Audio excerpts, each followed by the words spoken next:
I'm here is I do go around the country and do presentations from time to time at cosmetology schools because I did graduate from Stewart's. This is kind of like coming back home to me, although I graduated at the Stewart that was down in downtown Sioux Falls.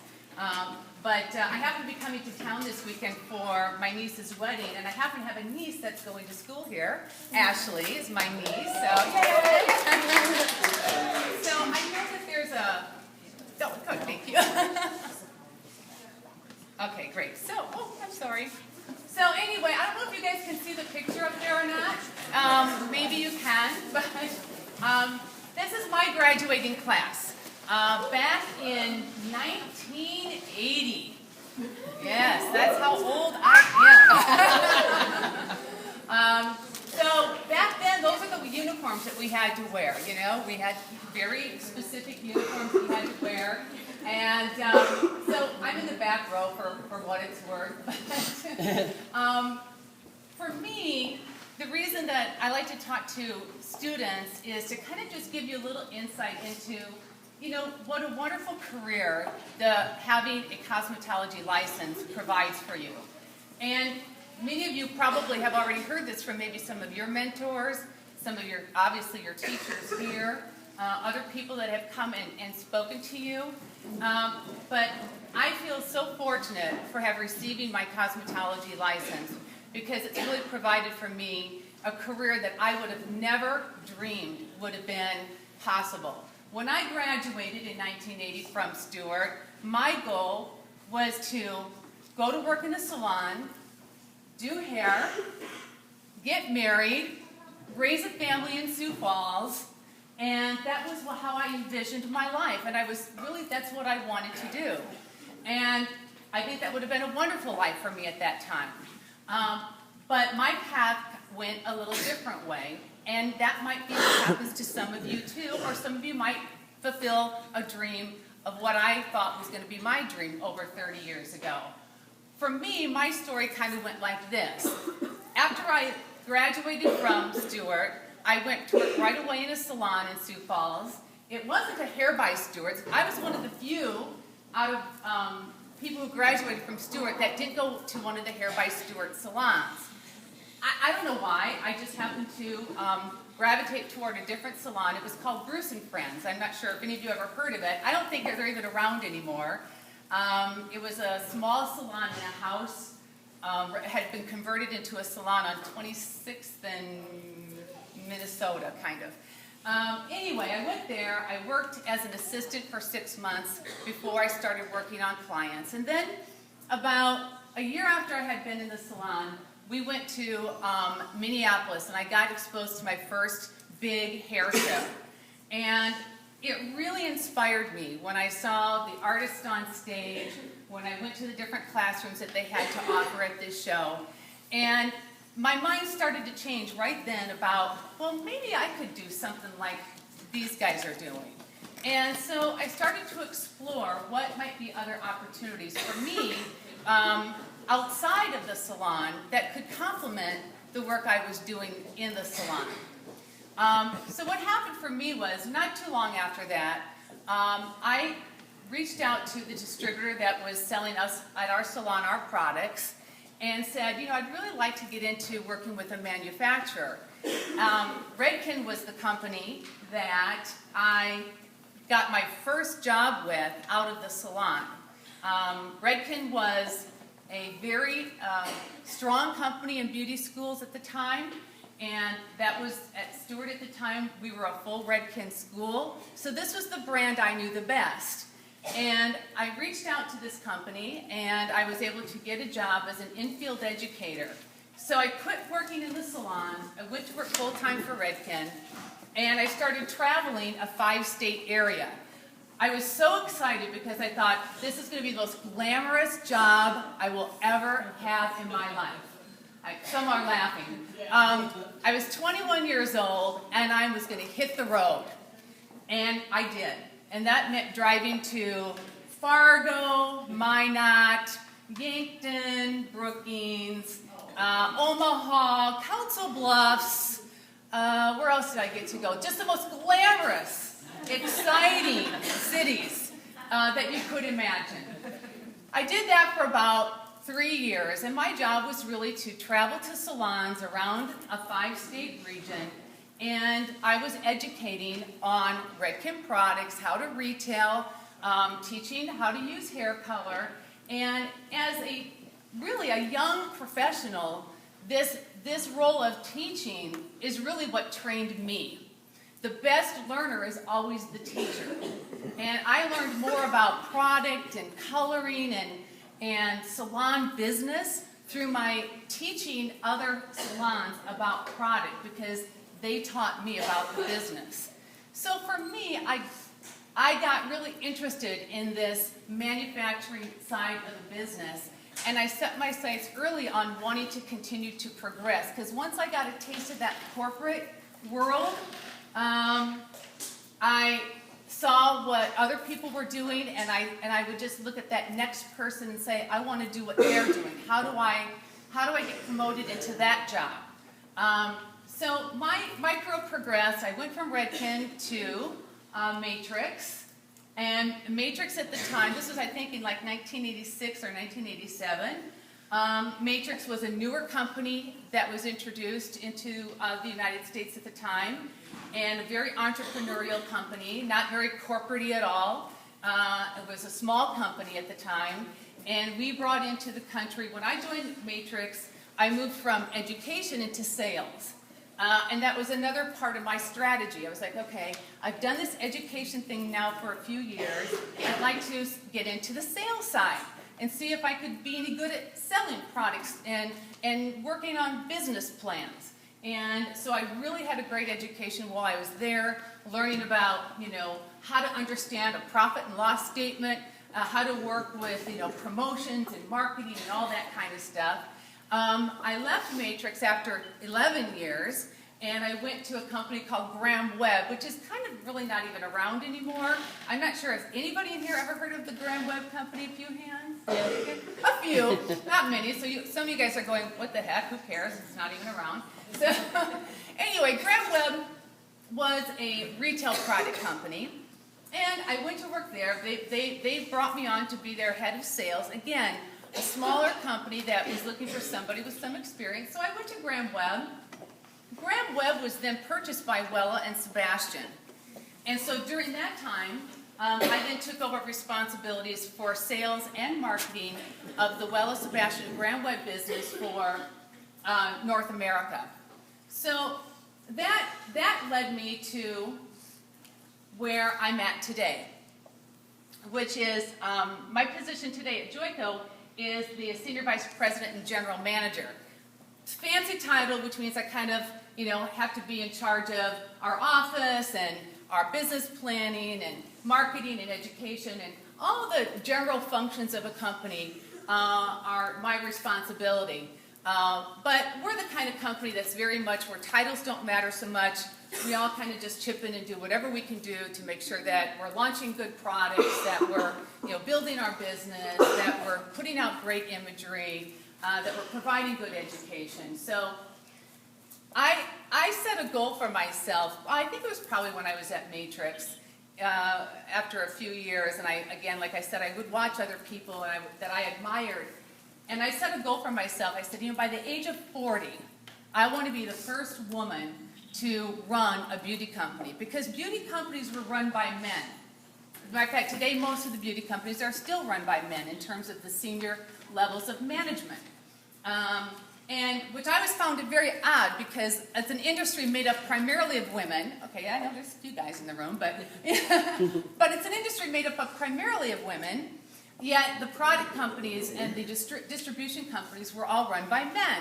And so I said, I want to be by 40, I want to be the general manager of running a company. Well, Joico came along when I was 44, so it took me a little bit longer to get there, but it just kind of goes to prove when you set specific goals in your life and you really commit to those and you feel passionately about it, you can make it happen. And I'm just an example of that. I'm somebody who never got a college degree.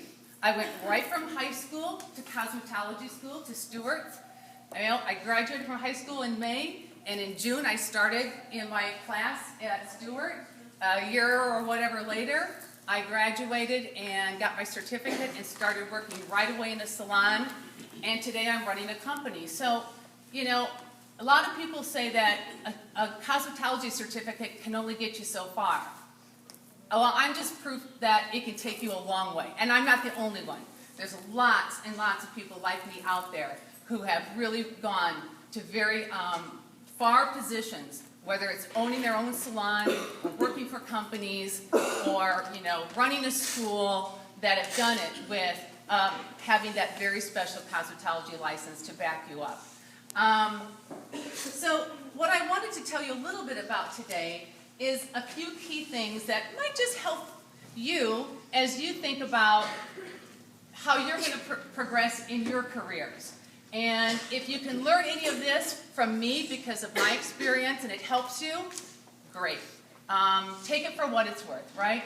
So there's really 5 key things that I learned over my years, and I'm still learning this stuff all the time because I hope my career continues to progress and that I can continue to do good work. So I'm always learning, and like even today, watching what you guys are doing today and having Celebration Fridays, I'm taking notes over here going, okay, Celebration Fridays, I think I'm going to start doing that in our office back at Joico, because we don't do that.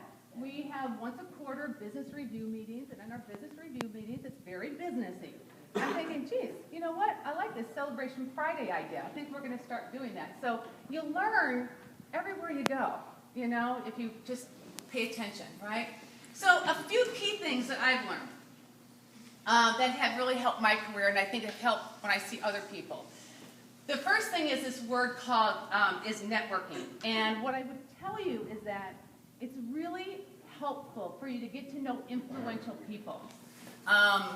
Don't be shy about reaching out to people that are connected, whether it's in your community, whether it's in, at a distributorship or through a manufacturer. You have people that come in here from other companies who do classes for you, whether it's from, I know you had the Doves in here not too long ago. They're, world-renowned stylists and trainers and colorists. And, so when you have an opportunity to be exposed to people that have influence, whether it's at a higher level or a lower level, network. Get your face known. Get your name known. Put yourself, out there. Because networking is the best way for people to have a career progress. Someone is going to remember you because of how you talked to them, or you handed them a card, or you asked to help backstage at something. That is how many people in our industry progress. And I'm not just talking about the manufacturing side, I'm talking about the salon world as well. So key thing for career progression is to network. The other thing is this is a bunch of hands raised saying volunteer. Now, when I say volunteer here, sorry, I feel like I'm not seeing anybody on this side. Hi, you guys. I suppose I could move around a little bit more. I don't mean to be ignoring anybody. Volunteer, not necessarily volunteer in terms of charitable volunteering. That's not what I mean by this, but you should do that too. That's also a great way to get known in the community. But what I mean by volunteer here in business is volunteer to do things outside your job responsibilities. One of the things that helped me in my career was, even though I was, for many of my years, I was in sales. So people pigeonholed me as, well, she's the sales girl.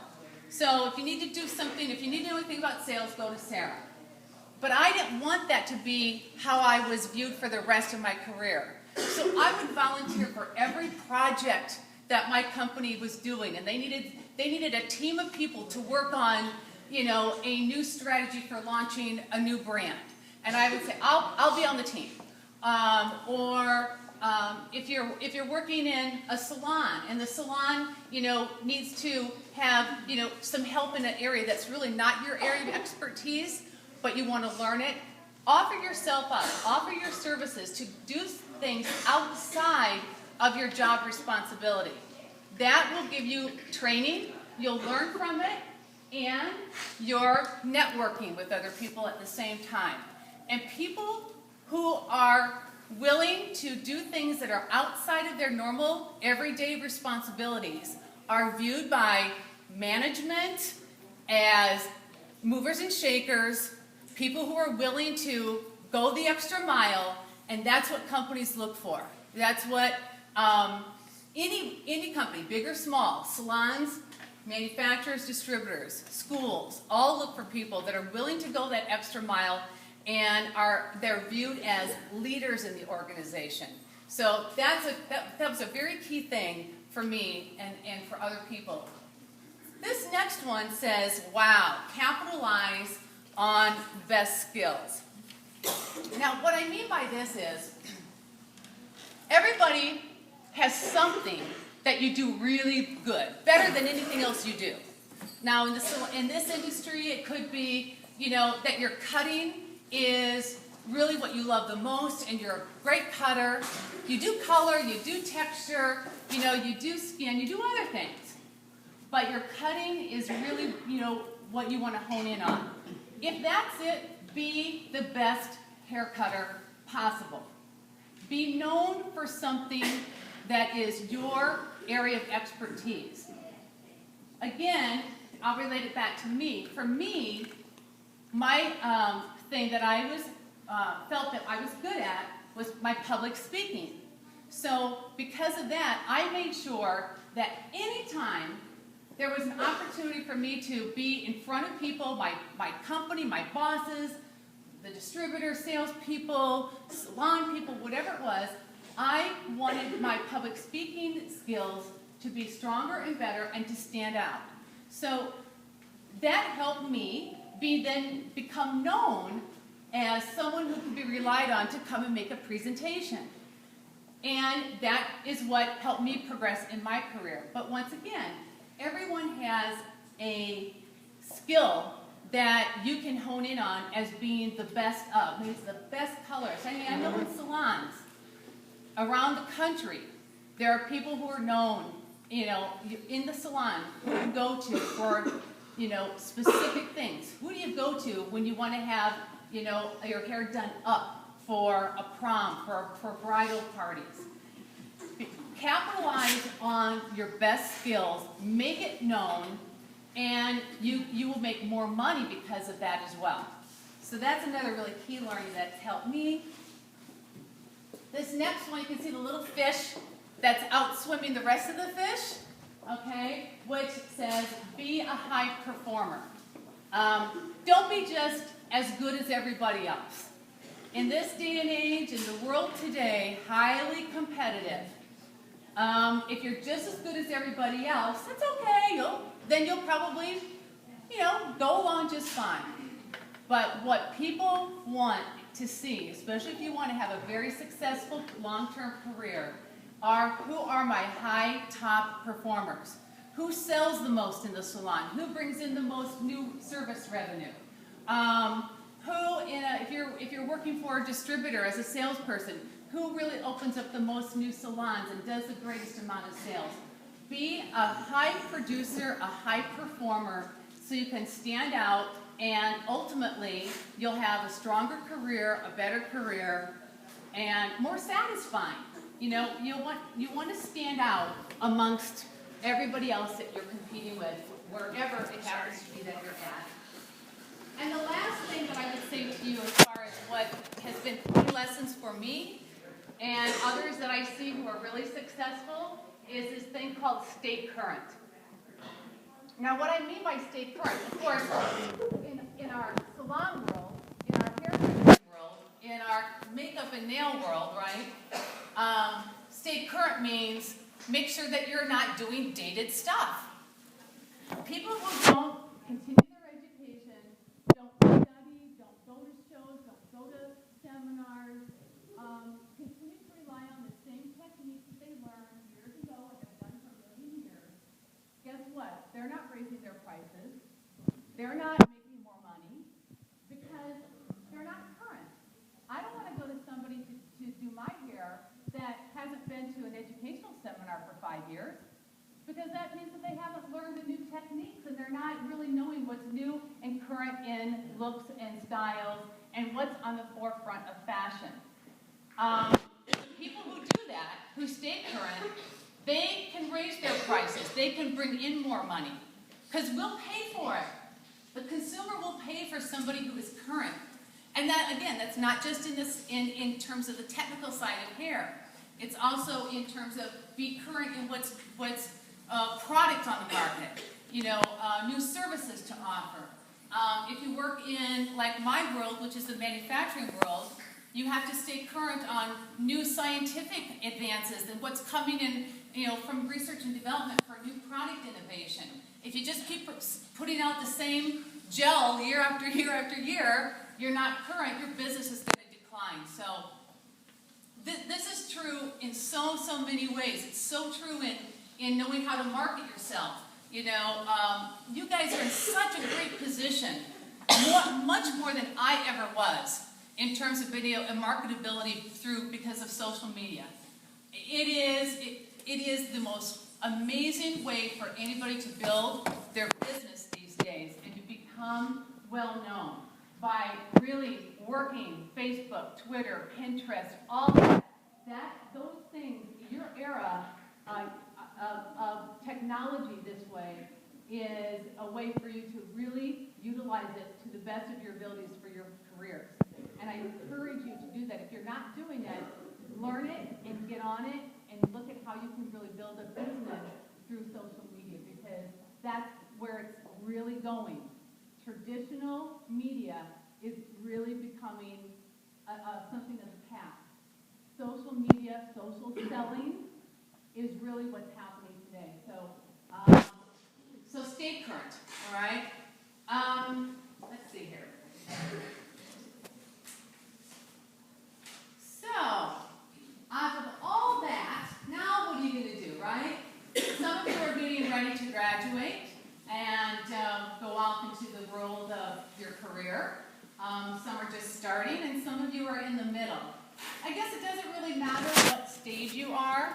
As you're progressing, you're going to see what you love. You're going to feel what's your best skill. You're going to hone in on what is the thing that you do the best and that you want to really capitalize on. There's a lot of things in your personal lives that have to do with what your career choices are. You don't have to decide right away. Your career choice can change over time. But what's beautiful about what you guys are in terms of the beauty industry is there are so many different paths that you can go down. Oftentimes I know the stereotype of somebody who's got a cosmetology license and is a hairdresser is there's a stereotype that, well, great, you're going to be a hairdresser and that's it for life. Well, I hope you know that that's not it. If you want to be that for life, great. It's a wonderful profession. Absolutely wonderful profession. I mean, for everybody who's looked and paid attention to the economy these past few years, the beauty profession has not suffered the way other professions have in a bad economy. I often say to people, even though the stock market stops growing, our hair doesn't. And as long as the hair is growing, it needs to be cut. And women will do whatever they can to cover and to blend those grays, right? And you might not have money for a new skirt, but you're going to have money to go and get your color touched up. So the economy can be rough, and the beauty profession can stay stable. So you've really chosen a wonderful profession to be in for many things, particularly if you're creative and artistic, and that feeds your soul, but the business feeds your pocketbook, and that's why it's such a great place to be. So you have so many choices to get into, and I just a few things for you to think about as you work in your mind where you want to go. So of course, there's the salon, where you could be a generalist, or you could become a specialist. You want to specialize in color. You want to specialize in cutting. Is that, that's what many people these days are doing. There's still a lot of hairdressers who do everything. Then there's many who decide I want to specialize in one area and be known for that one thing. Of course, You can become the creative director at a salon, the education director at a salon. That's another choice in the salon world to go to. Ultimately, you might be a salon owner. If that's what you want to run your own business, you want to be the boss, you want to be in charge, you want to put your financial stability on the line, okay? You can be a salon owner too. So the salon world itself, just in the salon, there are many, many avenues and paths that you can go. All of them depending on where your skill set is and where your heart tells you to go. Do you want to do commercial hair? Do you want to come to Hollywood and learn how to do hair and makeup to work on movie sets, on TV shows? I know many people who do that, that now they started in the salon, ended up getting connected through networking, an agency, started doing hair for sets, for TV shows and movies, and now they do that exclusively, and they're booked all the time doing just that. And for them, that's a rewarding career, all right? As well as like doing editorial work, photo shoots and things like that. Every picture you see in the magazine, every picture you see, every ad you see on the web, someone's done that hair, okay? The model just didn't do it herself. A hairdresser did that hair. A makeup artist did that makeup. That's a whole new skill set, knowing how to do hair for photography. Of course, you could go into education and training, just like all of your coaches here have done, you know, working in schools. There's a manufacturer side, like what I did. And at a manufacturer, there's a lot of paths. Whether you want to be in education, you want to work the shows, you want to be a platform artist, do you want to do sales, do you want to do marketing, do you want to be in PR and communications? Once you have a beauty background, there's a lot of avenues you can go on the manufacturing side. If you're interested in the distribution avenue for the business, your distributors here, Peels and Ariel and who the heck else? Cosmoprop. You have a lot of distributors. I'm trying to think of the names of who all services your area. You know, there's wonderful careers in distribution for sales, to be an educator for a distributor, to be a manager at the distributorship, to the show director, the event coordinator. Many, many avenues and paths available to you. And then there's a section I always call other. Okay, other things like if you like to write, if you have a journalist background, there is beauty books, beauty magazines, whether it's the professional beauty magazines or it's trade like Modern Salon, American Salon, etc. These are areas that you could turn to work in their editorial department, in their PR departments. There's PR agencies that have, almost every PR agency has a beauty division. And that beauty division needs people who can write, who can post things, you know, who can, you know, contribute to the editorial pages. So it's just such a wide, vast amount of paths that you can take in your careers. And I just want you to know that you've really chosen a great way to go. And that you should really work with your instructors here and the other folks that come and see you and the salon owners out in the marketplace and other stylists to just really explore and talk and figure out what it is that you ultimately want to do, and then set your sights on that and just go for it. Because, as I said, I'm living proof that, you know, anyone can get anywhere you want if you just kind of set your sights, work for it, you know, and you have a lot of fun along the way. I mean, this stuff here, like what you were doing, the giving out the awards and the games and stuff, I tell you, you're not going to see this kind of excitement and passion and fun happen at an office for an insurance agency. Ain't gonna happen. It just isn't the kind of folks. That's just not the makeup. The makeup of people and beauty is creative and passionate, and it's a lot of fun. It's business, but it's a fun business to be in. So I thank you for your time. If anybody has any questions, I'd be happy to answer them for you. No? Okay, that's all right, I understand. I wish you all the best. Now, we have a little, can I just grab one of each of these things?